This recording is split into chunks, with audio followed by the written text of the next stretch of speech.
now joins us to look at this latest development. Good evening to you, Maureen, and thanks for joining us on the news. Good evening. Yeah, now, Maureen, it's less than 48 hours to the much-awaited elections in Kenya. What's your assessment of the electoral climate in the country? What's the mood like? Okay, thank you for that. Generally, the country is ready and geared and in a election mood.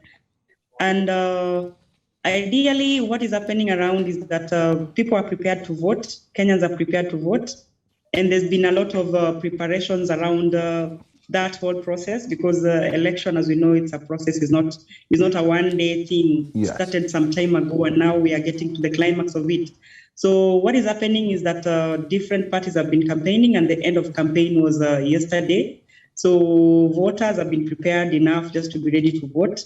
And of course, the media is also ready to cover the events as they unfold. So generally, it's peaceful, with a few cases here and there, but so far we hope nothing serious will happen anywhere, and we hope for the best. Thank you, Maureen. Now, many observers have cited the use of disinformation as a tool for campaign. What are the implications for democracy in Kenya, and what is the media regulatory body in Kenya doing about this this disinformation campaign that's been going on?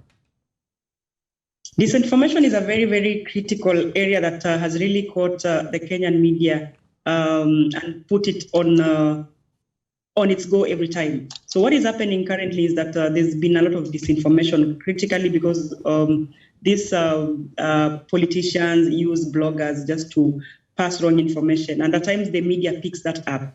So what has been happening, there's been a lot of campaigns and sensitization around debunking disinformation. And like the Media Council of Kenya has set up a platform called iVerify, whereby any person can use the platform and the tools that are inside that platform just to verify information, to make sure that the public is not fed by fake news. Because now the ripple effect of having disinformation and fake news going around is that the voter, the electorate, is fed by wrong information, and that can impact on how they vote. So basically, there have been these campaigns and very different approaches to just handle fake news and disinformation. Now, as we inch towards these general elections, just last week, a last-minute injunction, a court in Nairobi did say that the Independent Electoral and Boundaries Commission, the umpire responsible for conducting these elections, the IEBC, should use the manual register and the KIM system at the same time. How prepared would you say the IEBC is to carry out this verdict by the court? And in general, how prepared are they for these elections? I would not really speak for the IEBC, but I know that they are prepared, going by what they've been telling us and the briefings we've been getting from them.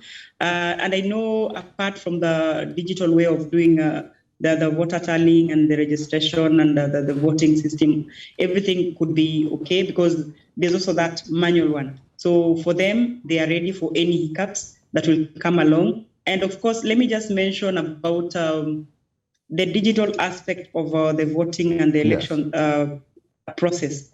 Now, when it comes to media, because media has also had like a tallying center that where they'll be comparing whatever they get from the IEBC and comparing it with their own tallies that they'll be get at their stations. But of course, they have to wait for IEBC to give the final announcement on what is the result or what is the total of a particular vote or a particular candidate, whatever they are getting. So also the media has invested in digital equipments that will help them to just make sure that they go about handling the whole process. Thank you very much, Maureen Mudi, Regional Coordinator, Media Council of Kenya. And we look forward to peaceful elections in Kenya in less than 48 hours. Thank you for your insight.